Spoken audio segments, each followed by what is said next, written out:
Ahí me tiraba. Estoy grabando por primera vez, así que... Ahí está, ahí se inició la grabación. Perfecto. Los servidores tienen sistema operativo diferente. Sí, por lo general son Linux. La mayoría de los servidores son Linux. Los que uno contrasta cuando busca hosting, la mayoría son Linux. ¿Existen servidores que se pueden montar sobre Windows? Sí. Los servidores de Linux corren una serie de lenguajes y los servidores de Windows corren otros lenguajes. Ahora ya vamos a llegar a los lenguajes del servidor y ahí haceme acordar, Gastón, que les repita cuáles corren sobre un servidor Linux y cuáles corren sobre un servidor Windows y cuáles no corren sobre ninguno de esos servidores.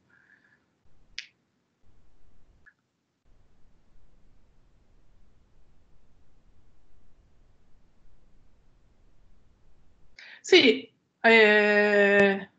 A ver, vamos a responderle a Esteban. Esteban dice si se puede usar Windows. Sí, o sea, eh, hay que hacer una serie de cosas para convertir nuestra computadora en un servidor. Nosotros en realidad lo que podemos hacer también, que eso lo van a ver ahora cuando estén en programación web 2, y en taller web 1 también.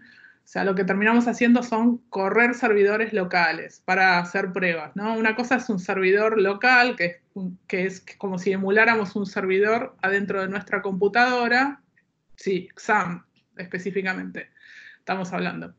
Que es levantar un servidor para probar cómo se vería mi sitio en un servidor. Nosotros para esta materia no necesitamos un servidor porque justamente vamos a ver todos lenguajes que corren del lado del cliente. Pero para las materias venideras, web 2, taller web 1, sí van a levantar un servidor local. Eso es una cosa. Levantar un servidor local es un servidor que yo veo en en mi computadora, pero que no se accede desde afuera. Adicionalmente, yo podría convertir una computadora en un servidor web que se pueda acceder desde afuera, ¿sí? Pero no es lo más conveniente. Lo más conveniente es contratar algo que se llama hosting, que ahora ya lo vamos a ver.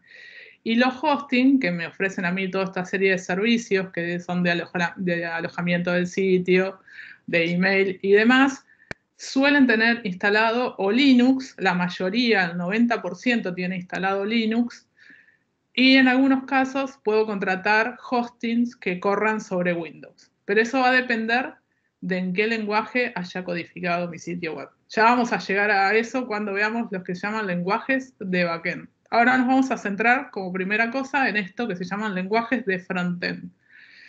Justamente los lenguajes de frontend son lenguajes que corren del lado del cliente. O sea, corren en mi computadora. Y son los tres lenguajes que los navegadores interpretan, que son HTML, JavaScript y CSS. Cada uno de estos tiene responsabilidades o funcionalidades completamente diferentes. Esto de los lenguajes de frontend, que si vieron el video de YouTube, creo que lo mencioné, está empezando a ser una línea que cada vez se hace como más delgada, porque ciertos lenguajes que corren del lado del cliente están empezando a correr también del lado del servidor. O sea que esa línea se hace cada vez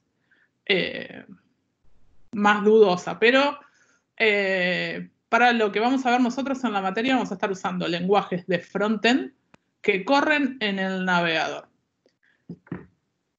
básicamente. Y son estos tres. Sí. Bien, perfecto. Ahí está. Ahí va mejor, Nicolás. ¿Funciona mejor? Bien. Bueno, son estos tres lenguajes. Ahora los vamos a ver. Cada uno de estos, como les decía antes, tienen responsabilidades diferentes, ¿sí? Y nos vamos a acostumbrar a no hacer que ningún lenguaje, digamos, en el transcurso de esta materia, vamos a respetar mucho esta división de responsabilidades, ¿sí? Esto es un formulario de personalización de etiquetas. Ven que si yo cambio acá, me está cambiando la etiqueta, y si escribo algo, me está cambiando lo que escribe, ¿sí? Básicamente, les traje este ejemplo para que ustedes vean lo que hace cada lenguaje. HTML es el lenguaje que me permite a mí generar el contenido que está en la página web. CSS es la encargada de darle el aspecto visual, ¿sí? Que esto esté en verde, que esto tenga un fondo, que esté este fondito de acá, que esto tenga este borde así de línea punteada. Todo eso se encarga CSS, del aspecto visual, ¿sí? No debería tener nada en mi página web, en el código HTML, que refiere al aspecto visual, solamente el contenido. Y JavaScript es el lenguaje que me permite a mí darle funcionalidad. Ven que esto cambie de color cuando yo hago clic en cada uno de estos botoncitos. Se encarga JavaScript, ¿sí? Que cuando yo escribo algo acá, eso cambie, se encarga JavaScript. Yo lo que voy a hacer ahora es ir desvinculando estas cosas. Lo primero que voy a hacer, vamos a renombrar esta carpeta para que se pierda el aspecto visual, ¿ven? Ahí perdí el aspecto visual, ya no se ve como se veía recién, pero la funcionalidad sigue estando. Ven que yo acá escribo Alicia, y si me fijo acá arriba, ven que me cambió esto que está acá arriba también, ¿sí? O sea, la funcionalidad sigue funcionando. Acá también el formato, ven que ahí está como puesto ahí, y cuando hago clic acá, eso se pone curvo, ¿sí? Eso me lo está haciendo, la funcionalidad lo está haciendo JavaScript. JavaScript lo sigo teniendo vinculado, con lo cual está funcionando. HTML es la que está poniendo todo el contenido, o sea, todas las imágenes y el texto, ven que están, pero no tiene formato, se ve feo. Ahora le vamos a recuperar el aspecto visual, o sea, el CSS, pero vamos a romper el JavaScript. ¿Sí? Que el JavaScript, como les decía antes, es el encargado de la funcionalidad. Esto, sí, en este caso creo que son IMG. En realidad son IMG sobre todo por esta, calculo, pero esto se puede hacer con CSS. Si esa es la pregunta, Gastón.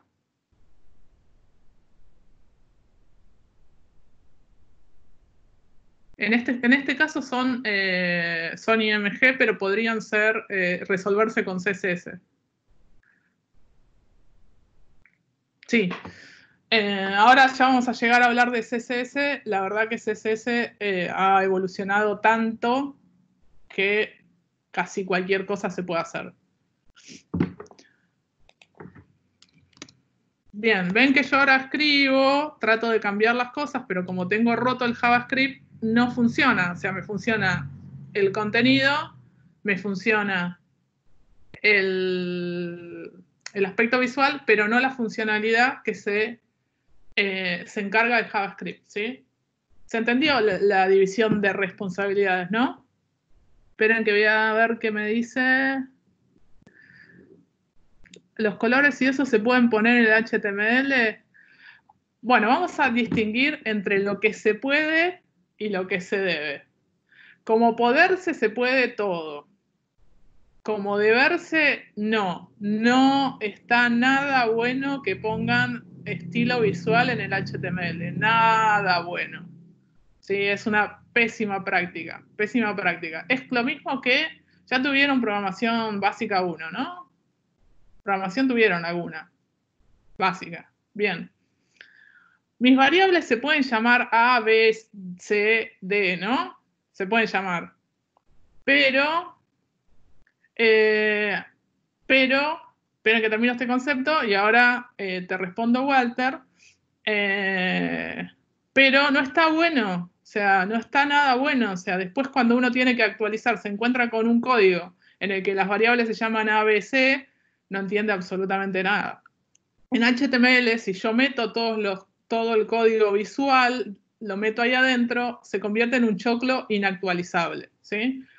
Justamente lo que vamos a aprender en esta materia es a tener buenas prácticas y van a ser calificados por eso, o sea, los vamos a volver locos con las buenas prácticas. El HTML solo debiera responsabilizarse de la estructura y del contenido, ¿sí? O sea, yo tengo que meter todo el contenido, o sea, a nivel texto e imágenes que necesito, va en el HTML. Si sería el esqueleto. El CSS, la piel, y el JavaScript, la musculatura, es muy bueno. Me gustó esa idea. Esperen que voy a subir un poco para encontrar. Estoy buscando lo que me había preguntado Walter.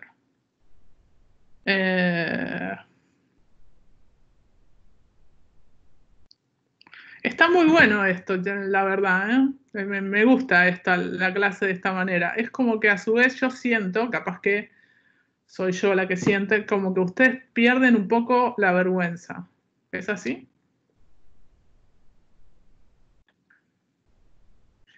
Ay, no estoy encontrando la conversación de... No estoy encontrando lo que me había preguntado Walter. Esperen un segundo, estoy buscando. Ah, ¿de qué se Creo que encarga es el... Ah, lo encontré. ¿De qué se encarga el HTML? ¿De qué se encarga el HTML? Era lo que preguntaba Walter, ¿no?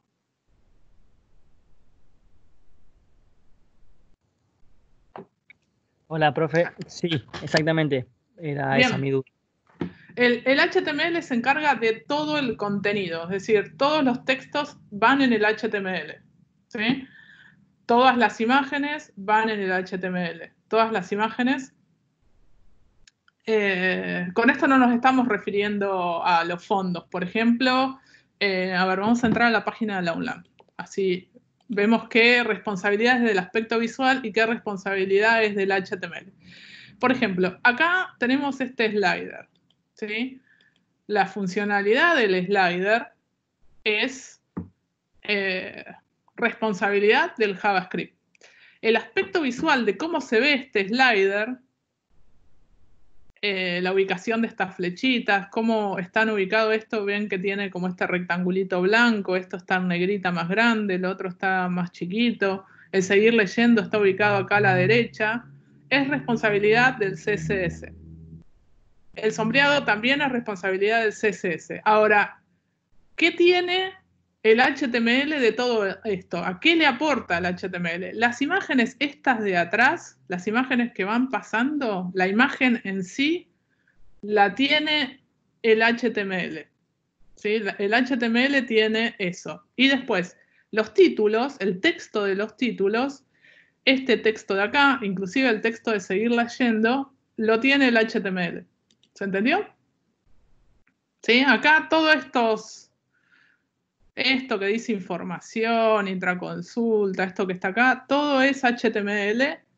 El que le da el aspecto visual es CSS y el que le da la funcionalidad. Por ejemplo, acá hay una funcionalidad que es que esto se pliega y se despliega. Quien se está encargando de esa funcionalidad es el JavaScript. Hay una manera de no volverse loco con el tema de los colores a la hora de hacer una página web. Se podría decir de lo que podés pegar.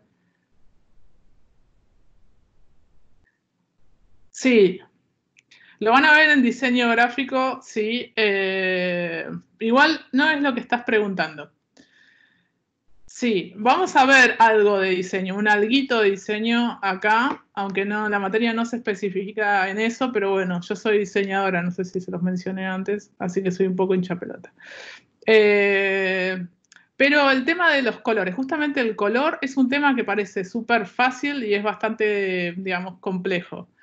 Pero siempre, en todo, tanto en color como en tipografía, como en todo, lo que hay que hacer es simplificar, usar de menos, o sea, elegir como un color principal y un color secundario y listo, se terminó. Lo mismo con la tipografía, se usa una tipografía o dos. Si se fijan, por ejemplo, en el sitio de Longlang, que es bastante sobrio, pero si empezamos a contabilizar cuántos colores tiene este sitio, van a ver que básicamente tiene 2. Usa algún que otro complementario, como estos colores de acá, pero no mucho más. Muy pocos colores, ¿sí? Ya vamos a ver, ya vamos a llegar a la parte del aspecto visual. Pero sí, lo primero que vamos a hacer nosotros es HTML, con lo cual todo lo que vamos a hacer inicialmente va a ser feo, entre comillas, no es gracioso, pero va a estar bien, digamos, porque en realidad lo primero que vamos a hacer es vamos a meter contenido y vamos a aprender a jerarquizar el contenido, que es lo más importante en HTML y que es algo que no suele hacerse bien, digamos, por lo general. Vamos a aprender a cómo jerarquizar nuestro contenido. Bien. ¿Estamos hasta acá? ¿Y alguna pregunta más? Podemos seguir.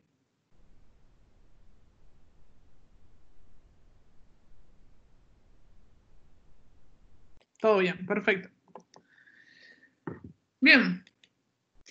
Bueno, esto nos lleva a hablar de HTML. ¿Sí? Básicamente, HTML es el lenguaje de marcado de hipertexto. Se basa en algo que se llaman tags o etiquetas que marcan en un texto convencional, marcan que algo es diferente. ¿Sí? Lo que está entre una etiqueta, o sea, básicamente es esto, el signo mayor, viene el nombre de la etiqueta. Todo esto que está acá sería la apertura de una etiqueta. La etiqueta es la etiqueta head. Y acá es el cierre de esa etiqueta. La mayoría de las etiquetas tienen apertura y cierre. Nosotros vamos a reconocer a las etiquetas que tienen apertura y cierre y las que no. Básicamente lo que hace HTML es marca cierto texto dentro de una etiqueta y el texto que está dentro de esa etiqueta se comporta de manera diferente. Ahora lo vamos a ver en concreto. O sea, marcan la manera en que se debe entender y mostrar la información. Tienen la extensión .html o htm. Me van a preguntar quizás si son lo mismo. En realidad sí, o sea, uno puede guardar un archivo como HTML o como HTM en forma indistinta, pero para que lo tengan en cuenta, los servidores reconocen los archivos HTML por sobre los HTM. O sea, tienen como mejor... reconocen el HTML por arriba del HTM si yo tuviera, por ejemplo, una página de inicio que termine en HTML o HTM.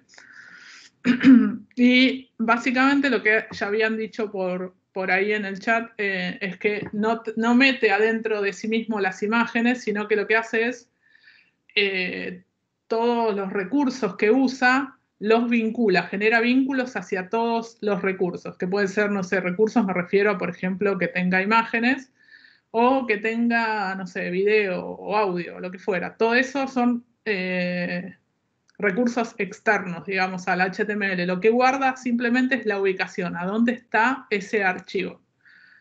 Eso para diferenciarlo, vieron que en el Word, cuando ustedes meten imágenes, quedan como adentro del Word. Yo se los mando a ustedes y está ahí adentro. Aguárdenme un segundo que me está escribiendo William, que es el otro docente, que no tiene cuenta de Miel. Bien. ¿Alguien no se conectó a Miel?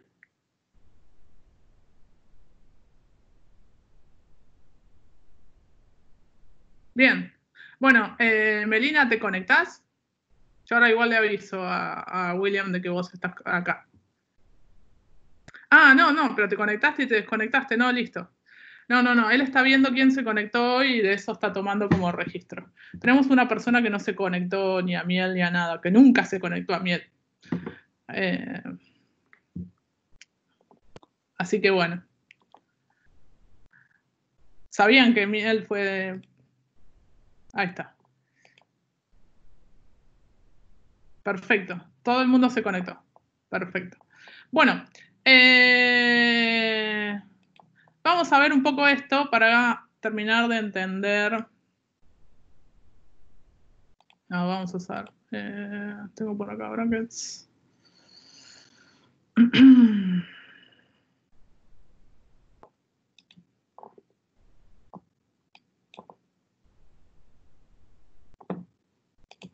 Aguárdenme un segundo que voy a abrir un editor. No se preocupen que ya vamos a ver los editores y un poco esta cuestión. Solamente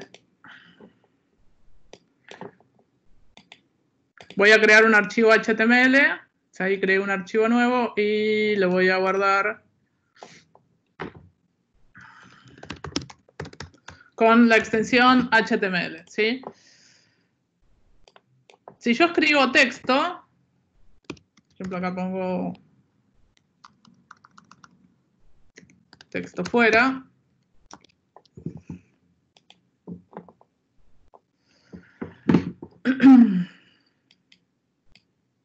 y lo veo en el navegador, fíjense que no es que no me lo muestra, me muestra eso, ¿sí? Ahora, si yo lo meto adentro de una etiqueta, acá estoy usando la etiqueta H1, no sé por qué no me actualiza.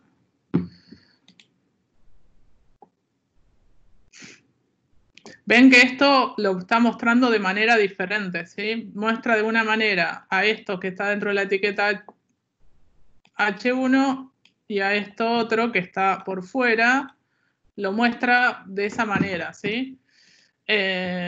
Básicamente el HTML interpreta como diferente algo que está marcado entre una etiqueta que abre y una etiqueta que cierra, ¿sí? Acá vamos a poner otro texto. Y lo que hace el navegador es interpretar que este texto, el título es un H1 y otro texto es una P. Ya vamos a llegar a entender qué son cada una de estas cosas, pero básicamente para que vean que HTML se basa justamente en esto. En una etiqueta que abre y una etiqueta que cierra, que le marca al navegador que le marca al navegador que eso es diferente. Y creo que es Matías que me está escribiendo. ¿El archivo tiene que tener extensión .html o podemos usarla de PHP? No, el archivo tiene que tener extensión HTML para lo que vamos a ver en este programa, en esta materia. Ya vamos a llegar a los archivos de servidor. PHP es un archivo de servidor que igual, vuelvo a repetir esto, todos los códigos cuando son enviados hacia un navegador, o sea, cuando son enviados hacia un cliente, se convierten en HTML, ¿sí? Porque los navegadores no entienden PHP de por sí solos.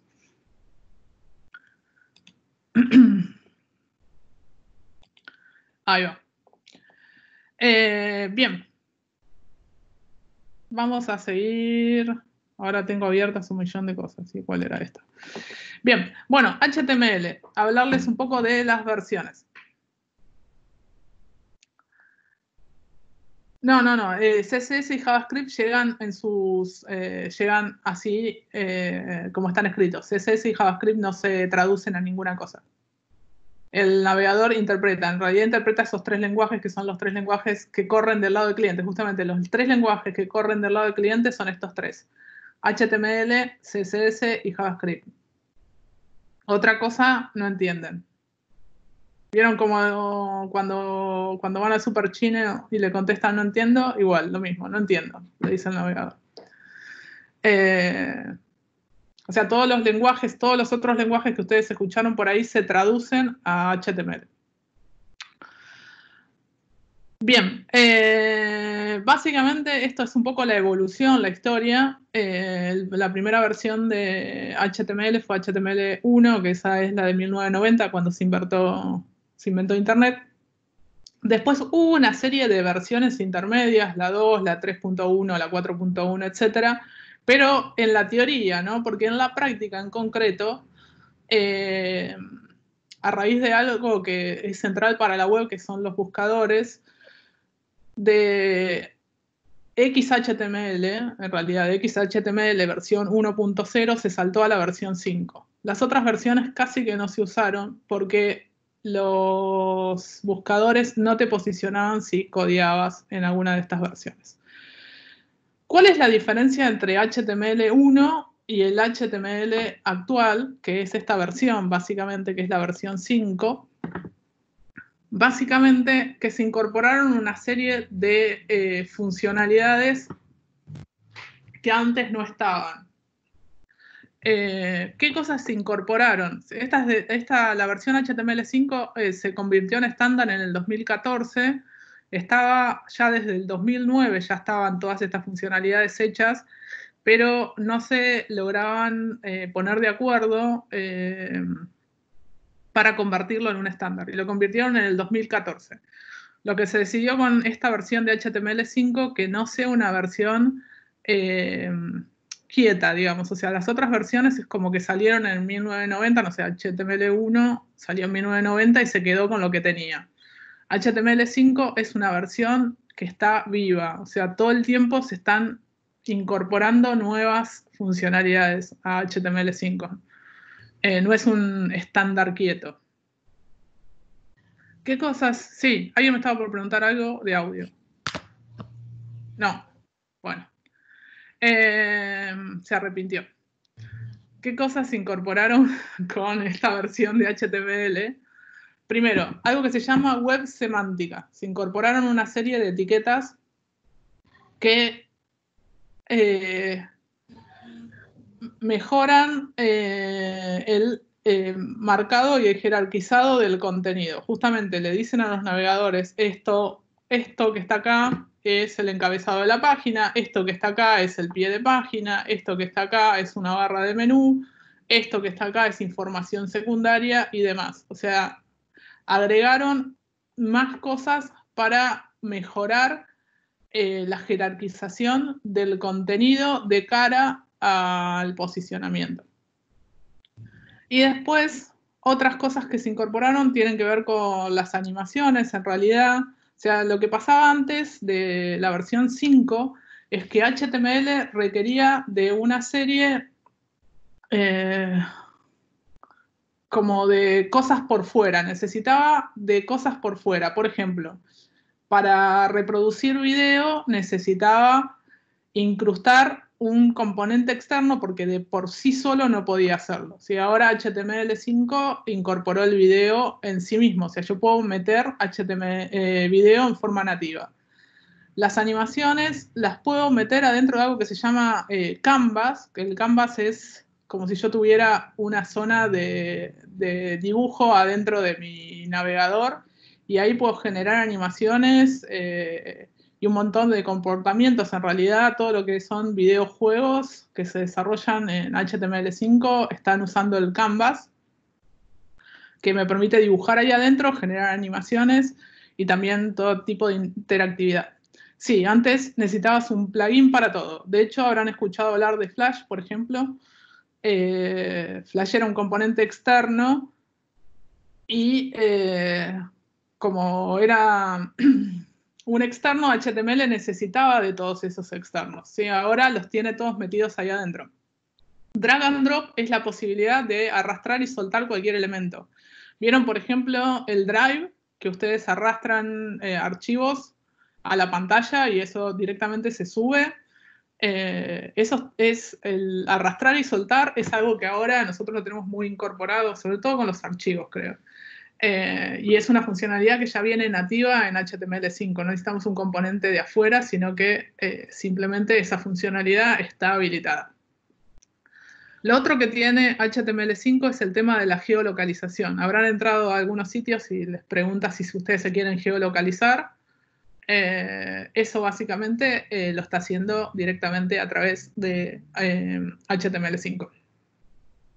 Lo otro también que se incorporó es el almacenamiento offline. Hay algo llamado, ¿escucharon hablar alguna vez de caché? ¿De cookies? Yo sí. Bien. Bien. Espérenme un segundo que me voy a buscar un poquitito de agua. Ahí está. Antes cuando... bien. Antes cuando yo entraba a un sitio y ese sitio quería guardar algo de información sobre mí mismo en mi, digamos, en mi navegador, en mi máquina, lo que hacía era, usaba algo que se llamaban cookies. La cookies eran como un archivito que te dejaba, digamos, en tu computadora local, pero que tenían muchas limitantes. Con esto de local storage, lo que yo puedo hacer es almacenar información. Se siguen usando, pero local storage es mucho más potente. Es mucho más potente. De hecho, se está casi reemplazando todo por local storage. Me permite a mí almacenar información del lado del cliente para que cuando vuelva a acceder no tenga que volver a cargar todo eso o porque guarde información sobre algo que yo hice, por ejemplo.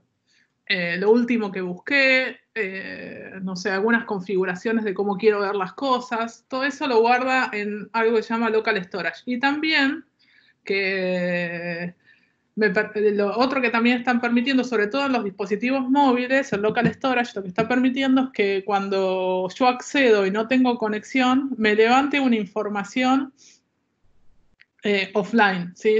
Están guardando información offline. Yo, bueno, creo que el ejemplo más concreto es por ahí cuando uno hace una búsqueda, no tiene conexión, y Google le contesta de que cuando vuelva a tener conexión va a resetear esa búsqueda.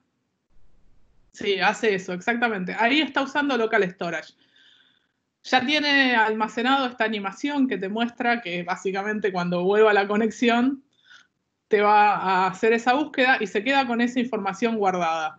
Eso lo guarda en local storage y cuando recupera la información, también la animación, que es un jueguito de como un dinosaurio, eso también, todo eso está almacenado en local storage. Entonces, ya está almacenado. Si vos no tenés conexión, no es que te encontrás con la página completamente rota, sino que te está diciendo no tenés conexión y cuando vuelva te la puede reincorporar. Justamente local storage nosotros lo vamos a estar viendo sobre el final de la cursada cuando estemos viendo JavaScript. Es muy interesante de usar. Y después tenemos el tema de un montón de etiquetas que se agregaron y de atributos para formularios se agregaron con HTML5, entre ellos validar de que los campos estén completos, algunas etiquetas nuevas para validar email, también permitió que hayan campos de formularios que cuando vos quieras subir un archivo, hay propiedades, hay atributos en los campos de los formularios que, por ejemplo, cuando vos quieras subir un archivo, te habilite la cámara del celular, o hay una etiqueta de formulario que se llama tel, que básicamente lo que hace es te habilita directamente en el celular el teclado numérico. O sea, una serie de cosas que se agregaron con HTML5 que las vamos a estar viendo y reconociéndolas. Bien.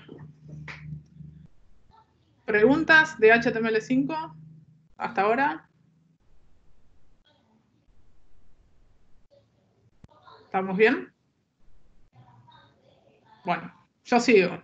Me frenan. Bien.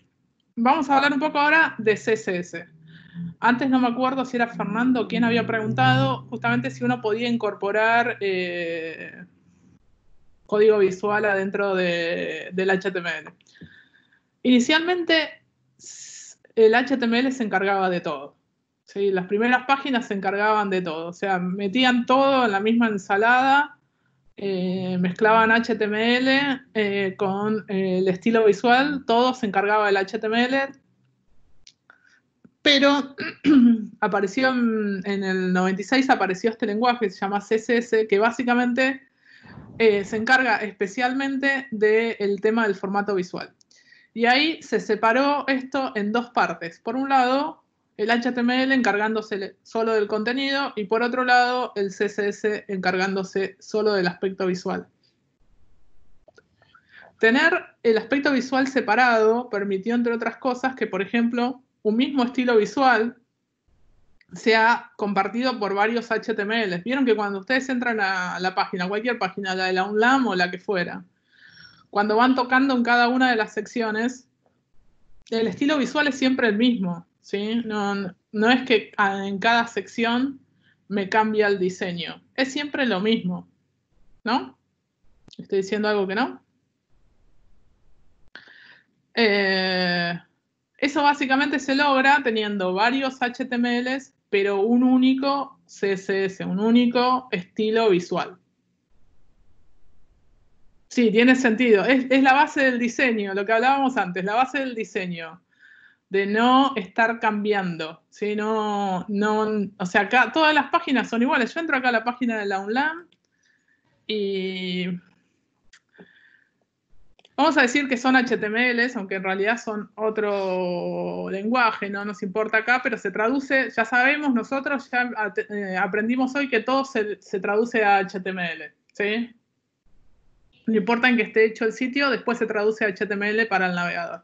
Entonces yo cuando estoy en inicio y entro acá en institucional, fíjense que el header, la barra de menú, sigue siendo todo de igual formato. Sí, el código se vuelve muy engorroso, el HTML se vuelve inmanejable si metiéramos todo ahí. A nivel buscadores y posicionamiento, Google nos pone ahí, nos hizo la cruz así, chao, afuera. Y además es inmantenible. Fíjense, no sé, que tenemos esto, nosotros tenemos todo esto, apunta a un mismo estilo visual, un mismo archivo de estilo visual, con lo cual si a la facultad se le ocurriese en algún momento decir, el encabezado de la página no lo quiero negro, lo quiero verde, solamente tocaría una línea de código en un archivo externo. Sí, tal cual, lo que dice Facundo, ¿sí? Si después yo quiero actualizar, eso es inmanejable. Bien, esta es un poco la evolución de JavaScript. Ya vamos a hablar como básicamente de JavaScript. A JavaScript lo van a encontrar como JavaScript o si no lo van a encontrar como el nombre de su estándar que se llama EMAScript.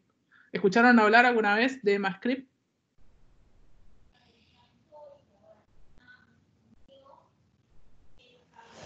Alguna.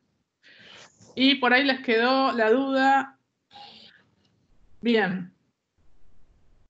Esto tiene que ver con los estándares y con... antes, como decíamos, que todo lo que se invirtió para Internet se invirtió por el tema militar, que siempre lo militar es como lo que gobierna la evolución informática. A su vez, además de lo militar, están las empresas. Las empresas luchan por sus lenguajes, ¿sí? Básicamente, JavaScript es el nombre que se le dio al lenguaje que se convirtió en realidad en el estándar, pero el nombre del estándar es EMAScript, ¿sí? Y tiene todas estas, la evolución, digamos, está en todas estas versiones hasta el 2019, que van incorporando cada vez más cosas. JavaScript es uno de los lenguajes, ya cuando veamos JavaScript le vamos a dedicar bastante tiempo, porque es uno de los lenguajes que más ha evolucionado en el tiempo, un lenguaje que parecía que le iba a pasar, iba a tener la misma suerte que Flash, que iba a desaparecer porque era como un componente externo de HTML, pero justamente lo que pasó es todo lo contrario. Se empezó a usar en todo y de hecho casi todas las aplicaciones que ustedes usan habitualmente están hechas en cosas que están basadas en JavaScript. Ya vamos a llegar un poco a eso, ¿sí? Pero básicamente JavaScript es un lenguaje que lo que permite es agregarle tanto dinamismo, interacción y animación y corre del lado del cliente. ¿Sí? Corre en el navegador del cliente, es un lenguaje de cliente. ¿Sí? Hoy no le vamos a dedicar mucho tiempo porque no lo vamos a ver, pero ya lo vamos a ver de lleno en la segunda parte de la materia. Pero les quería dejar en claro que por ahí van a escuchar, en lugar de escuchar JavaScript, van a escuchar la palabra EMAScript, ¿sí? Y es exactamente lo mismo, nomás que es como se le dice a el lenguaje estandarizado. Bueno, Esto tiene que ver un poco con los editores, o sea, con qué escribo código HTML. Primero, puedo escribir código HTML en el bloc de notas, el clásico bloc de notas que tenemos todos instalado en la computadora. ¿Puedo? Sí, claro, podés. Como poder, podés. Pero lo que tiene un bloc de notas es que no te va a ayudar para nada mientras estás escribiendo. Lo ideal es instalarse algo que se llama IDE, ¿sí? Los IDEs son programas que me van ayudando mientras escribo código, ¿sí? Me tienen atajos y me marcan de colores el código que voy escribiendo. De hecho, yo estaba usando este, que se llama Brackets, y ven que cuando escribo una etiqueta HTML me la marca de azul. El resto del texto me lo marca de negro, pero esto me lo marca de azul, ¿sí? Es interesante lo que plantea Iván, porque acá tengo una buena noticia para ustedes, y es que ninguno de estos lenguajes necesita compilamiento. No, ni HTML, ni CSS, ni JavaScript necesitan compilar, lo cual es bueno y es terriblemente malo. Ya se van a dar cuenta, cuando empecemos a usar JavaScript, van a estar rogando por volver a un compilador. Volver a un compilador. Pero son lenguajes que ya están precompilados, no necesitan compilarse, ninguno de ellos. ¿Sí? Y vamos a ver como de absolutamente todos, ¿sí? Lo guardás con la extensión HTML tal cual. Vos, si ustedes escriben algo en el bloc de notas y lo guardan con HTML, lo abren en el navegador y funciona. Funciona de la misma manera que les va a funcionar en cualquiera de los IDEs. Pero ustedes para escribir el código es mucho más rebuscado, ¿sí? Porque no les está reconociendo nada, ¿sí? En cambio, cuando trabajan con un IDE, yo por ejemplo voy a poner una etiqueta, esta es una etiqueta que no tiene etiqueta de cierre, ¿ven? Ahí lo intenté cerrar, a esa etiqueta que ya la vamos a ver, que no tiene etiqueta de cierre, y ya me está diciendo, el IDE me está diciendo, eso está mal, me lo marcó en rojo, ¿sí? Y me lo está marcando en rojo porque esa etiqueta no se cierra. Entonces, a mí escribir sobre un IDE me ayuda muchísimo, ¿sí? Así que vamos a trabajar todos con IDEs. Con estos programas. Sí, vamos a verlos a todos. Si ustedes me dicen si conocen alguno o no. El primero, Sublime Text. ¿Lo conocen?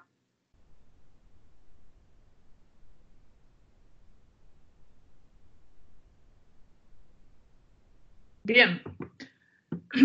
Muchos lo conocen y ya calculo que lo habrán usado. Yo sobre los IDEs, lo primero que les voy a decir es lo siguiente. Yo les recomiendo que se instalen todos los que veamos acá. Si nunca se instalaron un IDE, instálense todos. Y cada uno, fíjese con cuál se sienta más cómodo, ¿sí? Es una cuestión de comodidad. El Notepad es un IDE también, sí. De los IDEs es el más choto. Perdón. Uy, quedó grabado eso. Es el digamos, es el que menos herramientas tiene, ¿sí? Ahora, quedó grabado. Bueno, ¿qué va a hacer? No se instalen el Notepad, ¿sí? ¿Para qué les recomiendo el Notepad? Si en algún momento a ustedes se les da por imprimir, quieren imprimir un código, no hay nada como el Notepad. Y otra cosa, el Notepad es como yo les digo que es un lector de pizza. Lee lo que se les ocurre. Cualquier archivo que ustedes lo abren, en el Notepad se les va a abrir. Ahora, contra estos IDEs, el Notepad no puede competir. ¿Sí? Si es lo único instalado, está bien. Pero, sinceramente, a la hora de trabajar, de escribir código, porque lo que nosotros queremos de los IDEs es que nos ahorren la escritura de código. Con lo cual, por eso, yo les recomiendo que se lo instalen.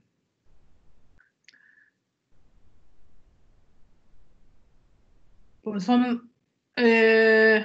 no, porque son los más potentes. Todos tienen como algunas cosas que están buenísimas y otras cosas que no tanto, pero a su vez con las extensiones, con los que estás diciendo vos, con las extensiones, yo puedo lograr el comportamiento de uno en otro, digamos. Primero, el Sublime es uno de los, se los voy a abrir. Yo, por ejemplo, tengo instalados a casi todos estos que les menciono acá, y para ciertos lenguajes uso uno y para ciertos otros uso otro, pero porque me siento yo más cómoda. Y también a veces, bueno, acá esto es PHP, pero bueno, esto es Sublime. Es uno de los, el Sublime es uno de los editores más usados, sobre todo por los desarrolladores. Básicamente lee casi todos los lenguajes y se le puede instalar una serie de extensiones. Sin instalarle ninguna extensión, el Sublime ya trae una serie de atajos de teclado que otros de los editores no los hacen, ¿sí? Así que es bastante interesante. El Sublime no es gratuito, eso es algo importante de mencionarles, pero ustedes se pueden descargar una versión y usarlo libremente, y cada tanto el Sublime lo único que hace es decirles, sí, eso no te lo marca. Eso que estás diciendo no te lo marca. Sí, algunas cosas no te las marca como un error, sí. Lo único que les va a decir el Sublime es todo el tiempo, qué sé yo, cada un mes les va a decir de que están en una versión, que se instalen la versión paga. Pero nada, no hace falta que se la instalen, ¿sí? Ese por un lado. Después vamos a ver el que hoy vamos a estar usando, a ver si me cambia acá. Ahí está. Bien, este se llama Brackets, que es el que yo tenía abierto antes. Brackets es muy buen editor para la parte visual. Es el que yo más les recomiendo para la primera parte de la materia. La primera parte de la materia, Brackets es muy potente porque lo que tiene es que no hace falta que ustedes... Sí, puede ser que sea cada 50 horas. No hace falta que ustedes guarden lo que están haciendo, sino que directamente lo que escriben se los actualizan en el navegador. Y a su vez tiene muchos atajos para el CSS, o sea que básicamente es eso. Brackets es completamente gratuito, se lo bajan de brackets.io. Acá se los pongo. El otro también, Sublime. Es eso, es muy bueno para HTML y CSS, pero para JavaScript no se los recomiendo, ¿sí? Igual, vuelvo a repetir, es lo que les digo, pruébenlos ustedes, ¿eh? No hagan lo que yo digo que yo hago, ¿sí? No hagan lo que yo hago, hagan lo que ustedes se sientan más cómodos, ¿sí? Los editores, para nosotros que somos desarrolladores, es algo que tenemos que probarlos y encontrar cada uno de nosotros con qué nos sentimos más cómodos, ¿sí? Lo que tiene Brackets también es que, por ejemplo, cuando querés enlazar un archivo, empezás a tipear y te trae todos los archivos que tiene ahí. Cuando pones un estilo visual, te trae los colores directamente. O sea, como tiene una serie de cosas que para el aspecto visual está mejor. Ahora, lo mismo se puede lograr con Sublime instalándole una serie de extensiones, ¿sí? Bien, bueno, después hay uno que es Atom. Atom es de GitHub. ¿Usaron GitHub? Como repositorio de código, programación básica 1, ¿lo usan? No sé. GitLab, sí. Bien. Están luchando con ellos, sí. Bien. Bueno, o sea, tiene este editor, GitHub sacó este editor que se llama Atom, está muy bueno también. Que también pueden usar. Y este es súper interesante, que es el Visual Studio Code. Básica 2 lo usa. Sí, GitHub van a usar en algún momento. Es una herramienta que les permite a ustedes compartir código en forma remota, o sea, tener una cronología de su código y compartirlo entre varios, o sea, con lo cual para todo lo que son código grupal está buenísimo. Y después está este Visual Studio Code, que es de Microsoft. A Microsoft se le escapó porque es gratuito, no, es un chiste. El Visual Studio Code es gratuito, está muy, muy bueno. Yo lo tengo por acá, a ver si los abro.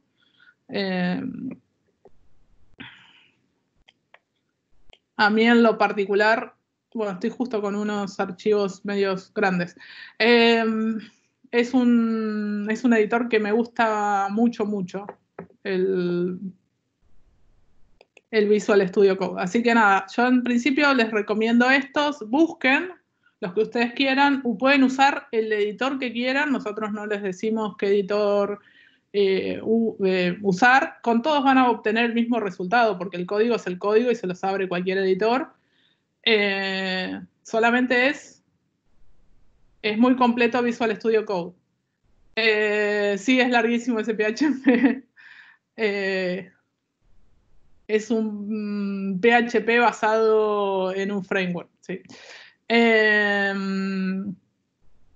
Pero nada, úsenlo para lo que ustedes pruébenlos a todos y definan cuál se sientan más cómodos. Después podemos hacer una votación, a ver de quién es del team Sublime, de quién es el del team Brackets, quién es el del team. Por ahí al final de la materia vemos quién se convirtió en cada cosa, ¿sí?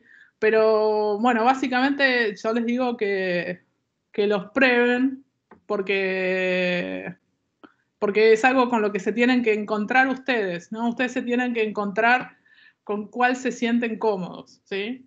Básicamente es eso. Con todos van a obtener el mismo resultante, pero con cuál se sienten cómodos es algo que lo tienen que elegir ustedes. Bueno, después vamos a definir estas dos diferencias. Ya casi que estamos como nos quedan un par de diapositivas y metemos un pequeño corte, así vamos todos al baño, etc. Yo dejo la reunión abierta igual. Así seguimos después en la segunda parte. Bueno, primero, esta diferencia entre una página web y un sitio web. Una página web es, no sé, por ejemplo, la página de contacto, un HTML solo, ¿sí? Eso es una página web. Un sitio web es el conjunto de todos los elementos que lo componen, todos los HTML, todas las imágenes, todos los JavaScript y demás. Nosotros nos vamos a acostumbrar en esta materia a siempre organizar los archivos de la siguiente manera, que los vamos a volver locos con esto.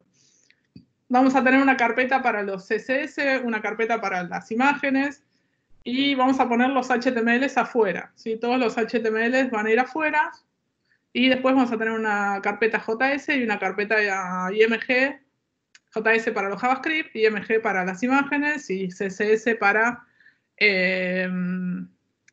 los estilos visuales. Siempre nos vamos a acostumbrar, como lo primero que tenemos que hacer es crearnos una carpeta y trabajar adentro de esa carpeta, ¿sí? No estar trabajando con archivos que no están adentro de esa carpeta, ¿sí? Porque el HTML ya lo vimos antes, el HTML alguien había definido que era un esqueleto, tal cual. Es un esqueleto que genera una serie de rutas, ¿sí? Solamente guarda a dónde está ubicado ese archivo. Si yo genero rutas hacia cualquier lugar, hacia cualquier carpeta de mi disco rígido, después, si por ejemplo se lo quiero enviar a un compañero, ese compañero no va a poder ver ningún archivo. Si lo subo a un servidor, lo subo a la web, todas las rutas van a estar rotas, porque obviamente que las personas que accedan a Internet no van a poder acceder a mi computadora. Entonces, la manera correcta de hacer las cosas, ya llego a eso que está preguntando ahí Matías, la manera correcta de hacer las cosas es trabajar adentro de una carpeta y que todas las rutas que genere ese HTML sean hacia adentro de mi carpeta. Bootstrap. No lo vamos a ver a Bootstrap, nosotros vamos a ver CSS a secas. Bootstrap se ve en Web 2, sí lo vamos a mencionar. Bootstrap básicamente es un framework CSS que ya ahora en un ratito lo vamos a estar mencionando.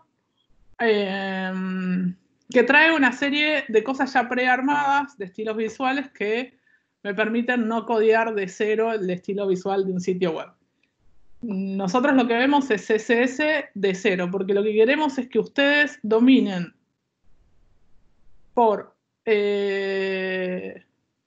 intraconsulta, tiene Bootstrap, sí.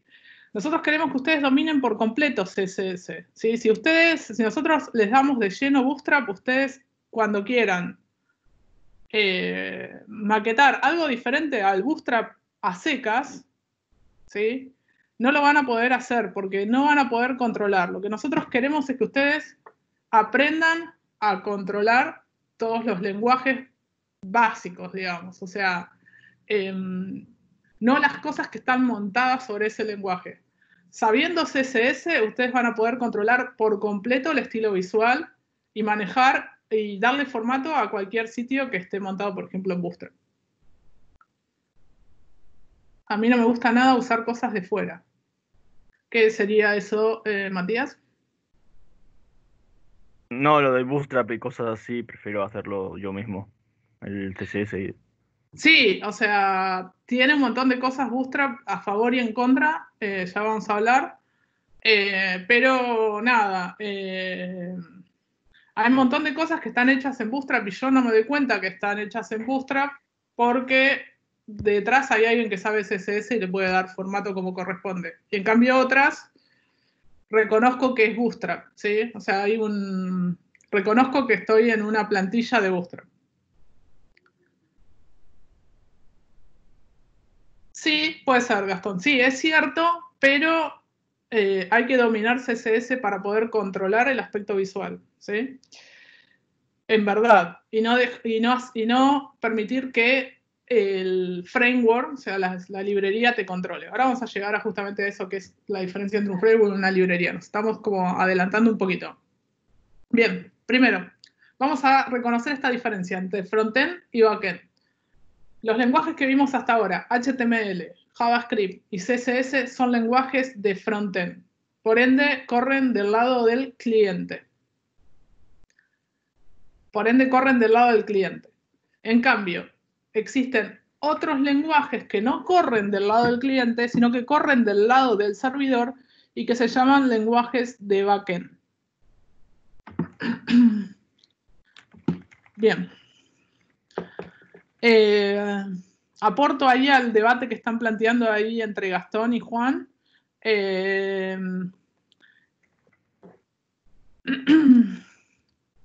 A mí me parece que siempre lo más importante no tiene que ver con el tiempo, sino que tiene que ver con lograr el resultante que uno quiere, ¿sí? Lograr el resultante visual que uno quiere.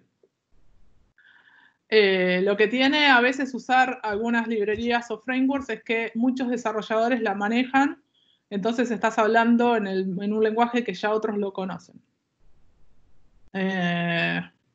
Así que eso. Bien. Bueno, vamos a ver los lenguajes de backend. Los lenguajes de backend, si alguien no está entendiendo algo, frénenos, porque mezclamos algunas cosas ahí en el medio y hay gente que por ahí ni sabe lo que es Bootstrap ni qué es un framework. Ya vamos a llegar en esta misma presentación a eso, ¿sí? Primero, los lenguajes de backend corren del lado del servidor, son los lenguajes que se comunican, hacen consultas a la base de datos y devuelven resultantes, ¿sí? El JavaScript y el HTML y CSS son lenguajes que corren del lado del cliente. Si yo refresco la pantalla y solamente tengo lenguajes del lado del cliente, básicamente todo lo que puse se perdió, ¿sí? ¿Vieron el formulario que estaba haciendo antes? El formulario de personalización de etiquetas. Si yo, no sé, agarro en donde estaba, no lo tengo abierto. Bueno, vamos a recuperar esto.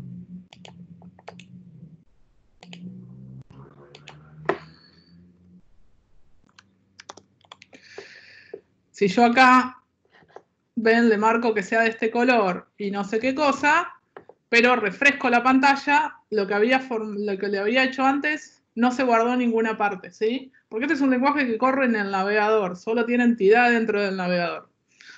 Cuando yo le ponga a confirmar, lo que debería suceder es enviarle algo al servidor para que el servidor se encargue de guardarlo, ¿sí? El lenguaje que se va a encargar de guardar esa información en el servidor va a ser un lenguaje de backend, ¿sí? Que va a conectar con la base de datos y guardar ese archivo. Bien. Me extravié en dónde estaba. Ahí está. Bueno, estos son algunos de los lenguajes de backend. ¿Conocen alguno?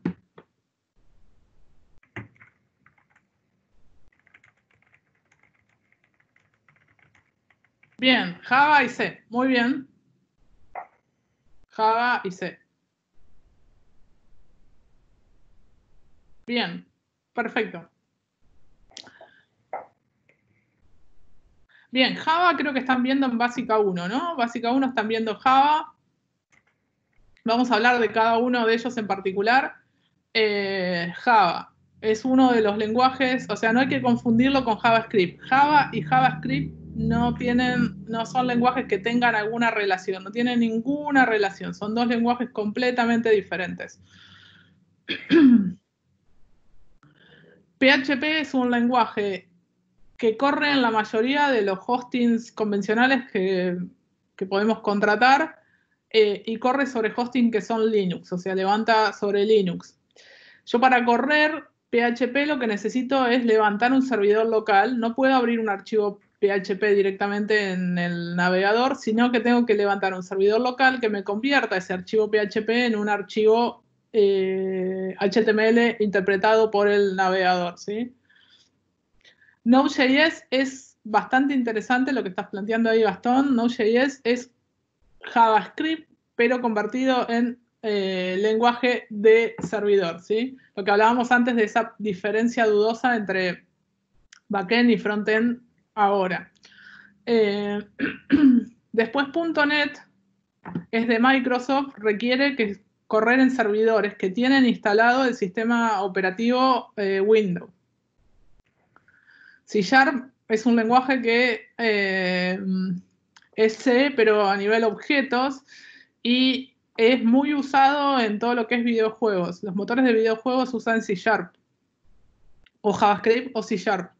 Después Python. ¿Por qué se hizo conocido Python? ¿Qué saben? Los que están ahí hablando de hoy estaban tirando Python y Django por ahí. Bien, inteligencia artificial. El crecimiento de Python es enorme porque todo lo que es inteligencia artificial está basado en Python. Así que es un lenguaje que es bastante interesante para aprender de los lenguajes de backend. Go, ¿lo escucharon hablar? No. No. Bueno, es un lenguaje que está desarrollado por Google. Es un nuevo lenguaje. Mercado Libre está desarrollando sobre Go en este momento. Después el que sigue, que está por ahí, sí, Google. El que está por ahí es Ruby, que es un lenguaje que se hizo bastante popular en un momento. Ahora está cayendo un poco de popularidad, pero había mucho trabajo, sobre todo afuera, en este lenguaje que se llama Ruby, muy robusto. Y este Objective-C, ¿lo conocen? Sí, es un framework. Pero en realidad el framework no es Ruby, es... no me sale ahora. Ruby es el lenguaje base. Rails, Ruby on Rails, ese es el framework. Gracias, Esteban, que ahí me tiró un centro. Ruby on Rails es el framework, ¿sí? El lenguaje Ruby es un lenguaje que está muy bueno porque su sintaxis es más... No es tan de dar órdenes. Vieron que la mayoría de los lenguajes son como más de dar órdenes. El Ruby es más como coloquial. Y el de la manzanita, ¿lo conocen? ¿Lo escucharon nombrar? Los que están, los alumnos de Mobile.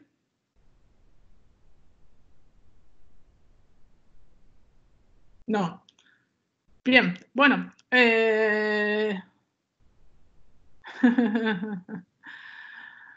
Bien, los alumnos de mobile, ahí están, ahí algunos están apareciendo, pero es para desarrollar aplicaciones para iOS, ¿sí? Bien, es para iOS, muy bien, ahí Carolina ahí aportando. Bien, bueno, vamos a hablar un poco de esta diferencia de dos palabras que deben haber escuchado por ahí a lo loco, que son librerías y frameworks, si son lo mismo o no son lo mismo, y demás. Básicamente, una librería, o sea, las dos cosas son cosas que ya vienen prearmadas y que yo puedo usar para, entre otras cosas, ahorrarme tiempo, ¿sí? O sea, yo todo lo puedo hacer nativo. Los lenguajes nativos que nosotros vamos a ver en esta materia son HTML, JavaScript y CSS. Y estos que les puse acá, hay muchos más, son librerías o frameworks basados en estos tres lenguajes, en alguno de estos tres lenguajes, ¿sí? Bueno, en realidad, sí, HTML no hay ninguna librería, pero bueno, sería de JavaScript o de CSS.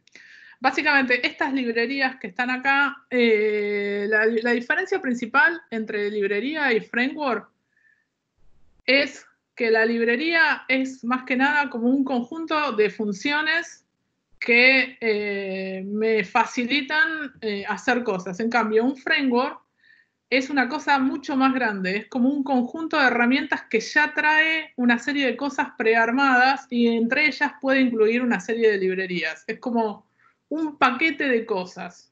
O sea, usar un framework es usar un paquete de cosas. Usar una librería es usar algo puntualmente para hacer una cosa, ¿sí? Nosotros vamos a ver, justamente en esta materia vamos a ver una de las librerías más populares de JavaScript, que es jQuery, una librería que por ahí se diría que pasó de moda, pero que se sigue usando para un montón de cosas, es un JavaScript más simplificado, ¿sí?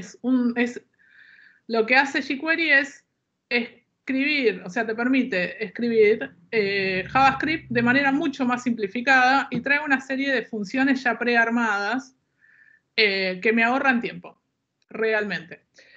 Y un montón de cosas, por ejemplo, los sliders. La mayoría de los sliders, como el slider que veíamos de la UNLAM, que pasábamos las imágenes, no están montados, ya por sí son librerías, que no están montados por JavaScript sobre JavaScript nativo, sino que usan esta librería que se llama jQuery. Nosotros la vamos a ver en la segunda parte de la materia.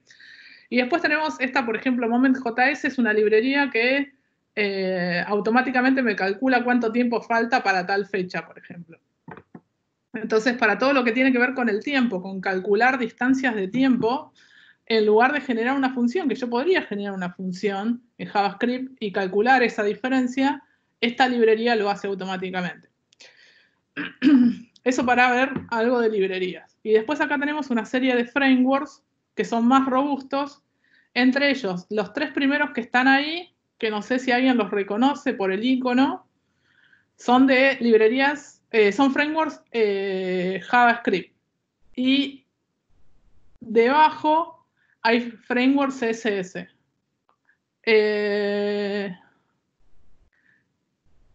Bien, muy bien. Ahí esperen. Fernando está tirando React, Angular y Vue. Sí.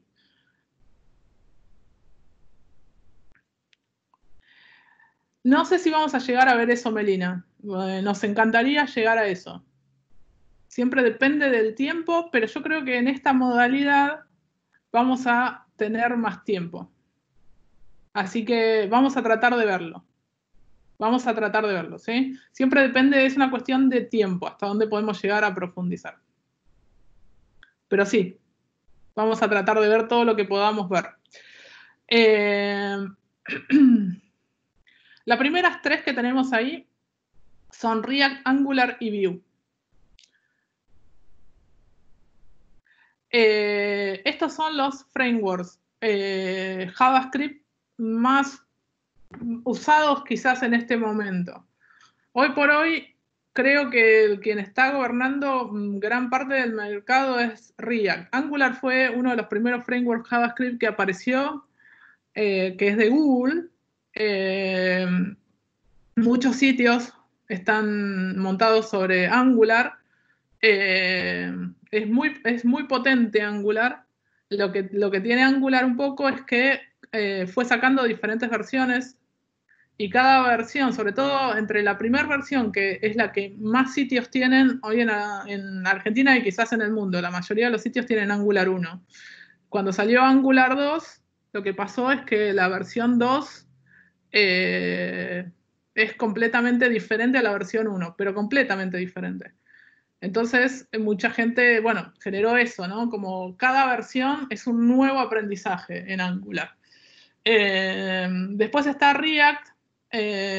Primero, Angular, les dije que era de Google. React es de Facebook. De hecho, Facebook lo usa en sus aplicaciones, tanto, bueno, cuando entramos React en el Facebook Web y Instagram Web usa React.js y después usa React Native en las aplicaciones, ¿sí? Pero es de Facebook React.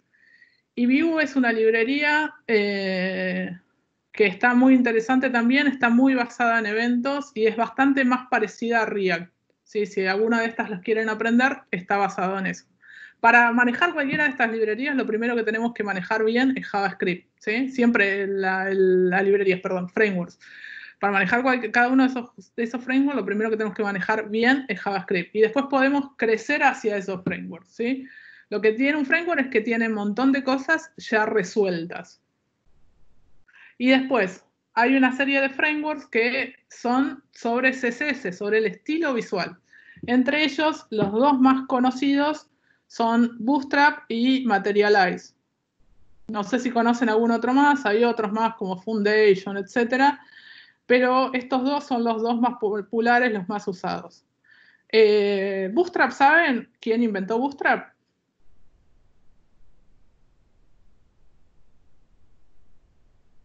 Los dejé mudos. No, Bien. la verdad no, ni idea. Ni idea, bien. Bueno, tenemos ahí a alguien que sabe, que es Gabriel. Bootstrap lo inventó Twitter. A mí lo que me gusta de algunos frameworks es que las empresas que lo sacan lo usan, ¿sí? O sea, React lo usa Facebook. ¿No? O sea, lanza algo sobre lo que él mismo se montó, digamos. Bootstrap es un framework que creó Twitter.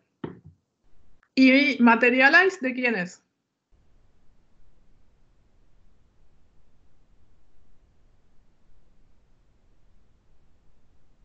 Es fácil. Materialize es fácil, es fácil.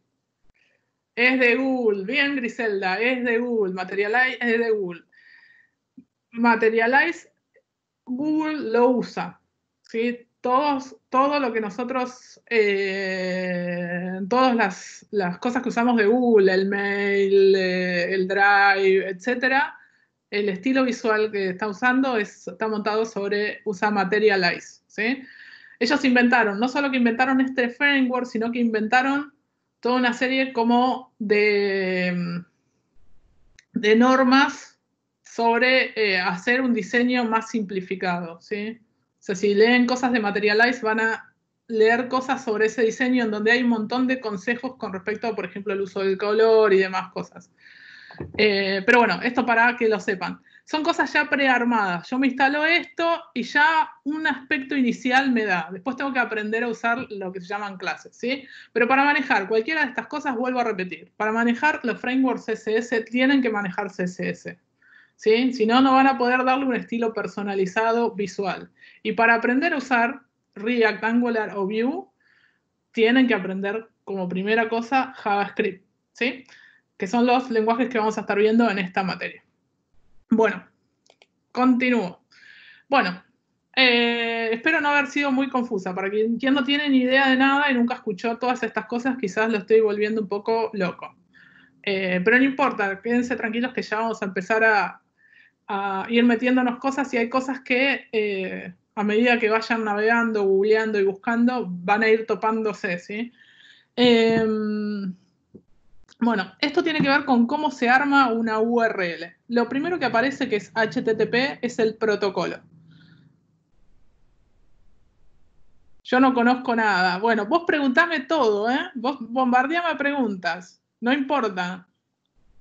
No tengas vergüenza en preguntarme todo lo que me quieras preguntar, ¿sí?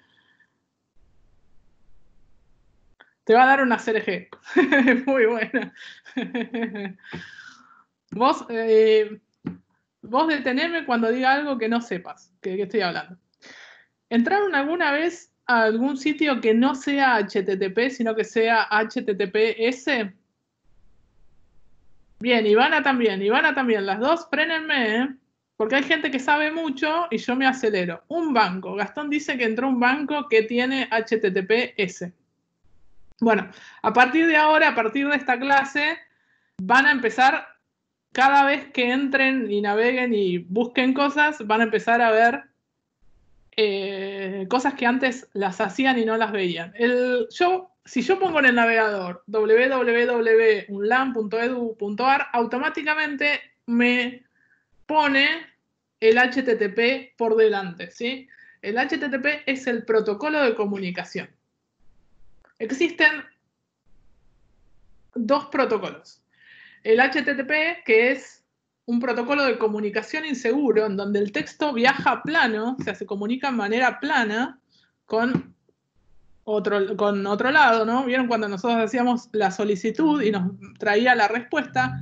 Esa solicitud, si yo completo un formulario en algún sitio que es HTTP y lo envío, eso viaja en texto plano hacia el servidor. O sea, puede ser interceptado por cualquier persona, eso que yo escribo. En cambio, cuando es un HTTPS, ese código es lo que yo envío, se envía de manera encriptada. Para obtener esa S, bueno, es el mensaje de Iván, plano quiere decir no encriptado, sí, plano quiere decir texto abierto y literal. Yo pongo mi contraseña y eso viaja enterito. Sí, así, pasa así, hermoso. La cuenta bancaria, hermoso. Sí, cualquier persona puede... Vieron que hay una comunicación entre el cliente, cuando yo envío una solicitud, hay una comunicación entre el cliente y entre el servidor. Entonces, ese teléfono puede estar pinchado, ¿no? Y alguien puede obtener esos datos, ¿sí? Alguien puede interceptar esos datos porque están completamente abiertos. Entonces, para obtener la S, no es que yo digo, bueno, yo quiero una ruta que tenga la S y la tengo. No, para eso tengo que tener algo que se llama un certificado de seguridad. El certificado de seguridad dice que yo soy quien digo que soy, ¿sí? Es una cosa legal, es algo que se gestiona a nivel legal. Los bancos tienen certificados HTTPS, pero no solo eso, porque esa es información vieja. Les quiero contar que Google se encaprichó con marcar a todos los sitios que no son seguros, diciendo que no son seguros y los está mandando a la cola de las búsquedas. O sea, cuando yo busco, primero me van a aparecer los sitios seguros y los sitios inseguros, que en realidad no es que son inseguros, que tienen un virus ni que tienen ninguna cosa, es que no son HTTPS, algo tan simple como eso, me los manda al final y me los marca sitio inseguro. Que después me lo marca también el Chrome. O sea, cuando entro me marca también el Chrome. Sí, que no pagaron por la S. Es que inicialmente,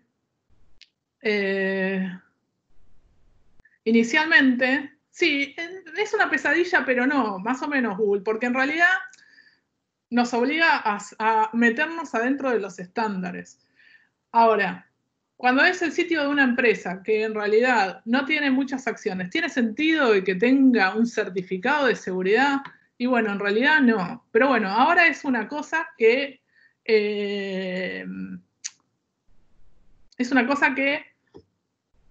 por esto del posicionamiento y demás, nos obliga a tener en cuenta. Es decir, cuando nosotros generamos un sitio para un cliente, le debiéramos recomendar contratar un certificado de seguridad, que en concreto es pagar un poco más por contratar esos certificados de seguridad que se renuevan anualmente. Ahora vamos a llegar. Sí, hay certificados gratuitos, tiene razón José, pero los certificados gratuitos es un tema aparte. Hay que tener conocimiento de servidores y de generar esos certificados gratuitos, y esos certificados gratuitos se renuevan muy seguidamente. Así que implican un gran laburo, ¿sí?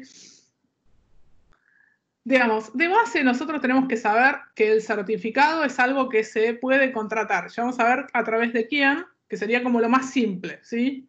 Si somos José, usamos un certificado gratuito y lo gestionamos todo el tiempo. Pero si somos personas, no, digo, o sea, somos desarrolladores que no están metidos en la parte, digamos, de los servidores y demás, nada, simplemente tenemos que saber que posiblemente, además de registrar un dominio, hacer una serie de cosas que ya voy a explicar, pero que ya voy a explicar eso, deberíamos contratar un certificado de seguridad para que nuestro protocolo del sitio que usemos pase a ser HTTPS y no nos penalicen en el posicionamiento, ¿sí? Esto tiene que ver no con lo que vamos a hacer nosotros en esta materia, sino lo que ustedes cuando quieran poner un sitio, cuando quieran hacer un sitio para alguien, para algún cliente, debieran tener en cuenta, tener un certificado de seguridad, ¿sí? Después viene el www. Y después viene el nombre, o sea, a dónde quiero entrar, ¿sí? Que, por ejemplo, nosotros el nombre, en el caso de la UNLAM, sería UNLAM, ¿sí? En el caso de una empresa es el nombre de la empresa habitualmente, ¿sí? Y después vienen, de seguido de ese punto, vienen dos componentes. El primero, que donde dice edu, refiere a qué tipo de sitio es. Vieron que la UNLAM es edu, ¿no? ¿Entraron alguna vez a la, por ejemplo, ahora está circulando bastante la página que es argentina.gov.ar? ¿La tienen? ¿Entraron en estos días? Que tiene mucha información del coronavirus y demás. Bien, muy bien. Sí. O sea, lo que viene después es qué tipo de sitio es, ¿sí? Los sitios comerciales son .com, los sitios que son instituciones educativas son .edu, .org son organizaciones públicas, .gov es algo del gobierno, y por último viene de qué país es. Si es un sitio argentino, es .ar al final. Vieron que nosotros somos unlam.edu.ar, ¿sí? Después, si es de Uruguay, por ejemplo, es .uy. Si es de Brasil, es .br, ¿sí? La última parte de la ruta está compuesta por eso. Sí, hay gente, lo que dice Matías, hay gente que registra cualquier cosa. Pero acá en Argentina, los que tienen solo .com son, en realidad son internacionales. Diría Estados Unidos que son de Estados Unidos, pero la realidad es que no es así.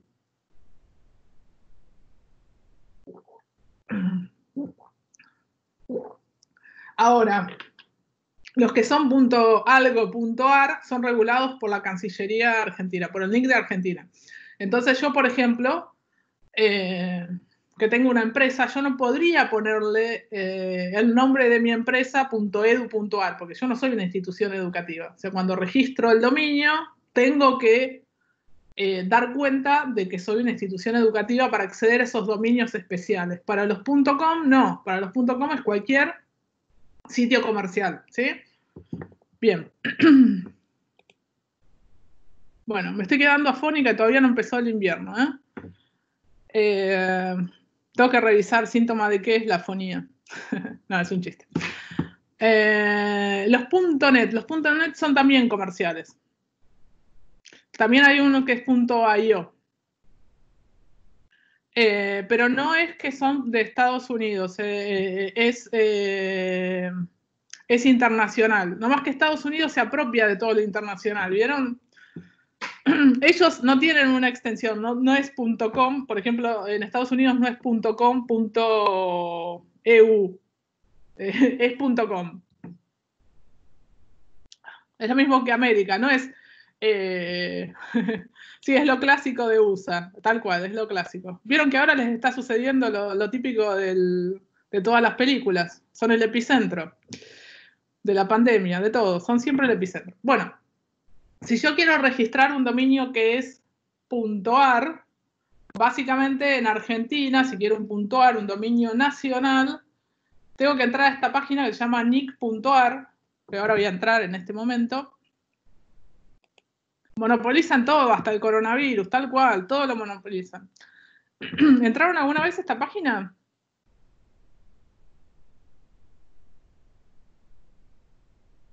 No. Bien. Es una página interesante. ¿Qué cosa me pueden decir de diferente? ¿Qué cosa me pueden decir de diferente de esta página, de una página convencional, de la ruta, de la URL? ¿Qué les falta? Sí, cuando no era tan burocrática. Tiene razón, Fernando. Que no tiene el .com, tal cual, es nick.ar, ¿sí? No tiene el .com. Esta página es la que modera los registros de dominios en Argentina. Entonces yo como primera cosa, cuando quiero registrar un dominio, quiero registrar algo, puedo chequear si eso está disponible, ¿sí? Porque los dominios se registran y es como que pasan a ser de esa persona, ¿sí? Es como parecido al registro de marca, pero a nivel internet, ¿sí? Sobre lo que decía antes Fernando, el nick era cero burocrático y no requería demasiadas cosas para registrar un dominio, pero, este aquí la viveza argentina, había gente que tenía registrado 1000 dominios, que agarró la guía y se registró todas las empresas que pudo y bla, bla, bla, bla, bla. Y eso hizo que se convirtió en un negocio, ¿sí? En un negocio terrible de venta de dominios, ¿sí? Del primer vivo que registró. Entonces, a lo largo de los años, esto se empezó a regularizar y ahora tiene un costo anual y hay que renovarlo año a año, ¿sí? Y a su vez, si yo, por ejemplo, quiero registrar el nombre de una empresa, por decirles algo, Coca-Cola, Coca-Cola me lo puede sacar, digamos, puede reclamar el dominio, que antes no podía hacerlo. Pero bueno, vamos a buscar, así para buscar, o sea, cuando ustedes quieran, vamos a poner, qué sé yo, mi empresa, por ejemplo, .com.ar, y veo si está disponible, ¿sí? O lo que ustedes quieran, ¿sí? Ya lo registró alguien, veo ahí que el dominio no está disponible. Si estuviera disponible, me aparecería acá que está disponible y podría registrarlo, ¿sí? Eso es como, bueno, cuando quieran poner un sitio en internet, una de las primeras cosas que van a tener que hacer es pensar qué dominio, buscar un dominio que esté libre y registrarlo. Para registrarlo, hoy por hoy se requiere tener clave fiscal. Se requiere tener quit y clave fiscal. Es como medio engorroso lo que decía antes Fernando, ¿sí? Se fueron agregando una serie de cosas, ¿sí?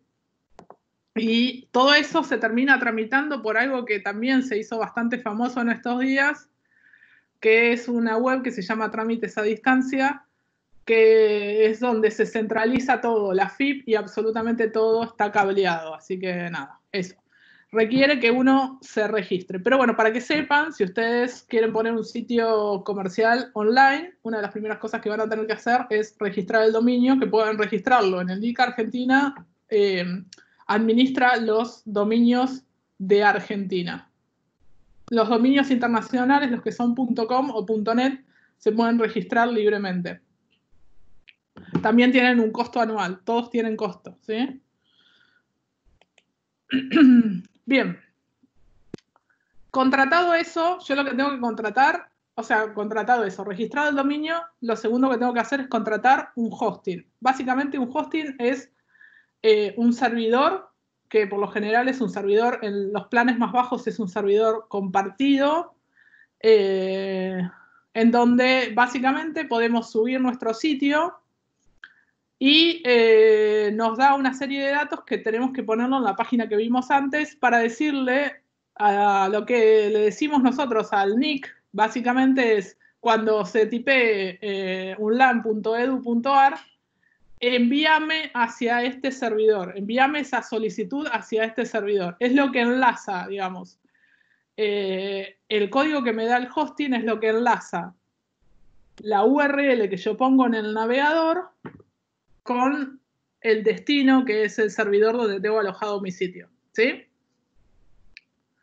Pero bueno, básicamente es eso. Los hostings, como les había mencionado antes, suelen tener diferentes lenguajes instalados en el servidor.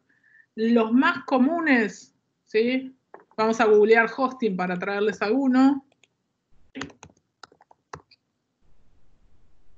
Bueno, ahí me está trayendo algunos hostings. Hostinger, DonWeb, no sé, y demás. Son todos estos hostings. Los planes más básicos.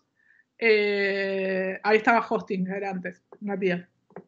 Los planes más básicos, ven que acá, plan inicial, por ejemplo, de este, vienen con Linux instalado.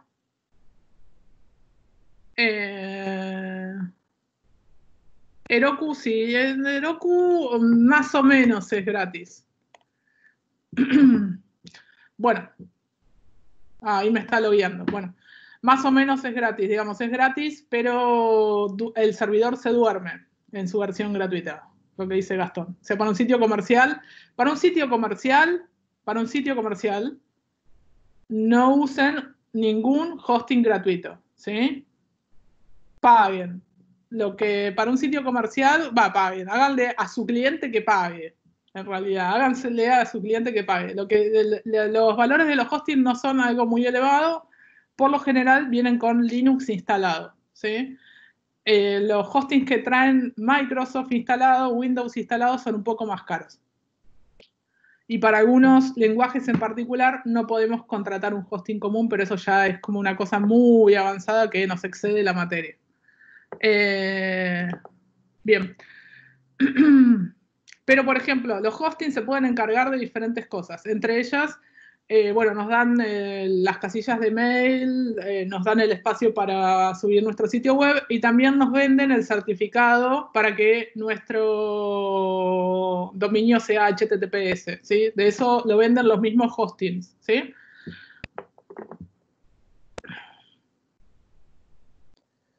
Esa diferencia, Iván, igual los hostings tienen un solo sistema operativo instalado, ¿sí? No tienen Linux y Microsoft, tienen o Linux o Microsoft.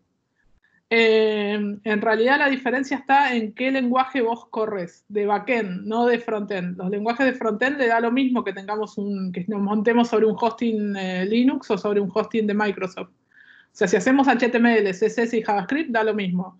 Ahora, si usamos un lenguaje de backend, que los lenguajes de backend son los que conectan con la base de datos, ¿sí?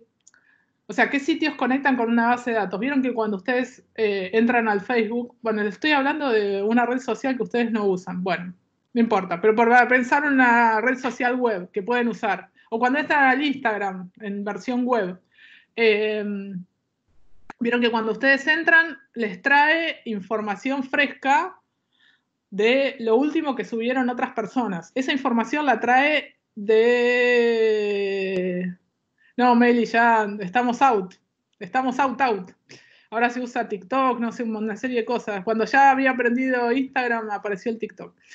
Pero bueno. El Facebook, el Instagram, todas las redes sociales, cuando son redes que usan lenguajes de backend para traer esos datos frescos. Eso los traen de la base de datos. ¿Sí? Un lenguaje de backend comunica con la base de datos y me trae resultados, ¿sí? Para poder entender eso. Esos lenguajes corren del lado del servidor. Entonces, lo de los sistemas operativos que tienen instalados esos servidores van a depender del lenguaje que yo hago. Si yo desarrollo en PHP, necesitaría un servidor que tenga instalado Linux. Si desarrollo en .NET, que lo van a ver ustedes en programación web 3, los que estén en web, van a necesitar un servidor que tenga Microsoft. Sí, el hosting nos provee una especie de dirección IP, que en realidad se llama DNS, que son una serie de números que nos provee eso. Nos provee el hosting y nosotros ponemos adentro del NIC esos números que nos pone. Que es algo parecido a la dirección IP. ¿Vieron cuando no nos anda internet y llamamos a Telecentro para decirle no nos funciona esto y nos hace tocar una serie de números? Esos números son los que reconocen nuestra computadora. En este caso lo que tenemos que reconocer es la computadora del servidor.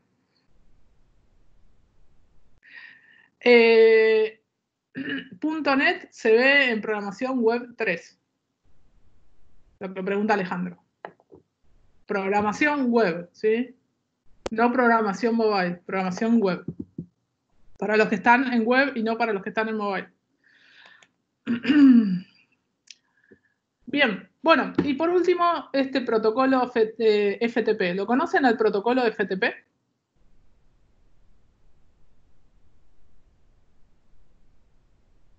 Sí, ahí Matías lo conoce. ¿Me suena? No. Bien.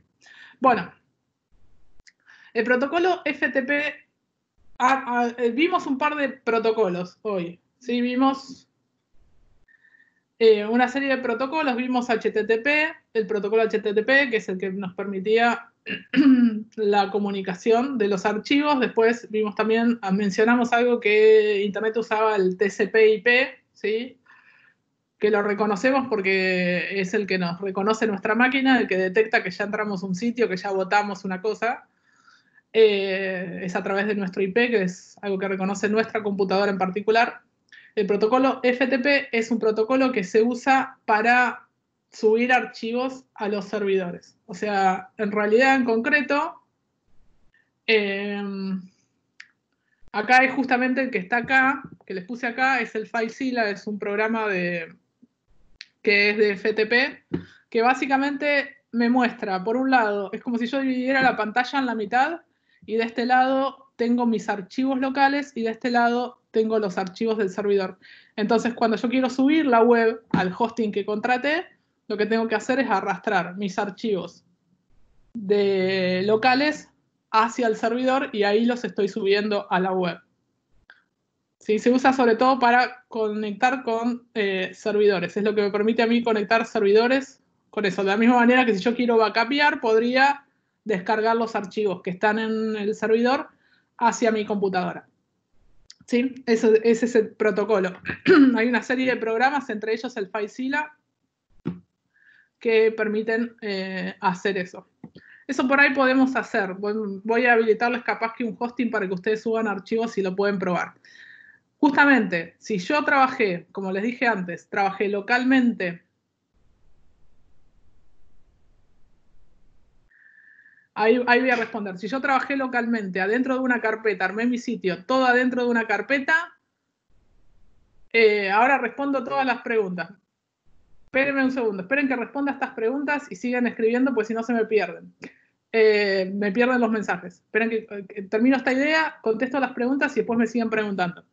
Si yo trabajé adentro de una carpeta, creé una carpeta dentro de mi disco y metí todos los archivos de mi sitio adentro de esa carpeta, simplemente los subo al servidor y todo se va a ver perfecto, porque los vínculos son hacia adentro de la carpeta. Así que así de importante es. ¿Sí? Nosotros voy a intentar hacer eso, que nunca lo hacemos, pero estando así remoto, los vamos a poder probar de levantar que ustedes accedan a un servidor y que puedan ver los archivos que ustedes suben online. Eso va a estar genial. Bien, ¿FTPS es lo mismo pero seguro? Sí. Pero eso depende de la configuración del hosting. Algunos hosting comunican por FTPS y otros por FTP convencional. Es la configuración del hosting. O sea, eso. En los hostings compartidos a veces no hay FTPS, sino que hay FTP a secas. ¿FTP manda los datos al hosting? Sí. Sí, Melina. Manda los datos al hosting. A la base de datos, no. Eso es otra cosa. La base de datos es la base de datos. La base de datos se conecta por otra vía. Si yo quiero subir algo a la base de datos, lo conecto por otra vía y necesito usar un lenguaje para conectar contra la base de datos. Habitualmente no toco la base de datos en forma directa. Para lo que sirve es para subir los archivos. Vamos a pensar que hicimos un sitio web que tiene un montón de HTML, un montón de CSS y un montón de JavaScript. Y todo eso lo tengo metido dentro de una carpeta, subo todos esos archivitos hacia el hosting. Es como Drive de Google, algo así, pero es más como tener mi carpeta local y la carpeta del servidor, que es exactamente igual.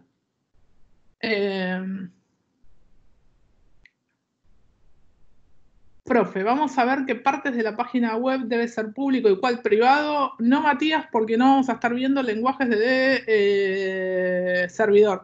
Para hacer eso, zonas públicas y zonas privadas, tenemos que controlar registro de usuarios, que es lo que van a ver en programación web 2, lenguajes del servidor. Nosotros no podemos controlar eso con los lenguajes del cliente. O sea, con HTML, JavaScript y CSS no podemos hacerlo.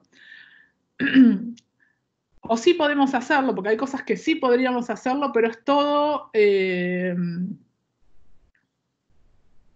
sí, es parecido a OneDrive o a Google Drive, pero son como... o sea, básicamente, para que tengamos en cuenta, el hosting es como si nos alquilara una carpeta, el hosting nos alquila una carpeta en una computadora compartida. Entonces, nosotros accedemos hacia esa carpeta a través de un programa de estos y podemos subir archivos hacia esa carpeta. Es parecido a lo que, o sea, es bastante parecido a que por ahí lo que hacíamos en la facultad con el disco Z, que era una carpeta compartida, pero nomás que necesito uno de estos programas para poder conectar. Necesito una serie de datos del servidor. Estas carpetas, esta conexión con el servidor vía FTP se hace con usuario y contraseña. Es algo parecido. A ver si... Esperen, déjenme ver si yo tengo acá el FileZilla. Así, nada, no les sigo hablando cosas. ¿Por qué se cerró? Bueno. Creo que no anda por alguna razón. Pero bueno, no importa. Básicamente es eso. Les pone estos dos lados. Esto es una captura total de eso. De este lado está mi computadora y de este lado está el sitio remoto y simplemente arrastro los archivos y los sube, ¿sí? Lo vamos a hacer en una clase porque está bueno que ustedes sepan hacerlo. Bueno, ¿les parece que hacemos un corte? Paramos unos... Volvemos tipo y media, ¿les parece bien? Yo voy a tomar un poco de agua para refrescar mi garganta y aprovechamos para ir al baño, recuperar el mate, parar la grabación, así la guardo y demás, ¿sí? Y media volvemos.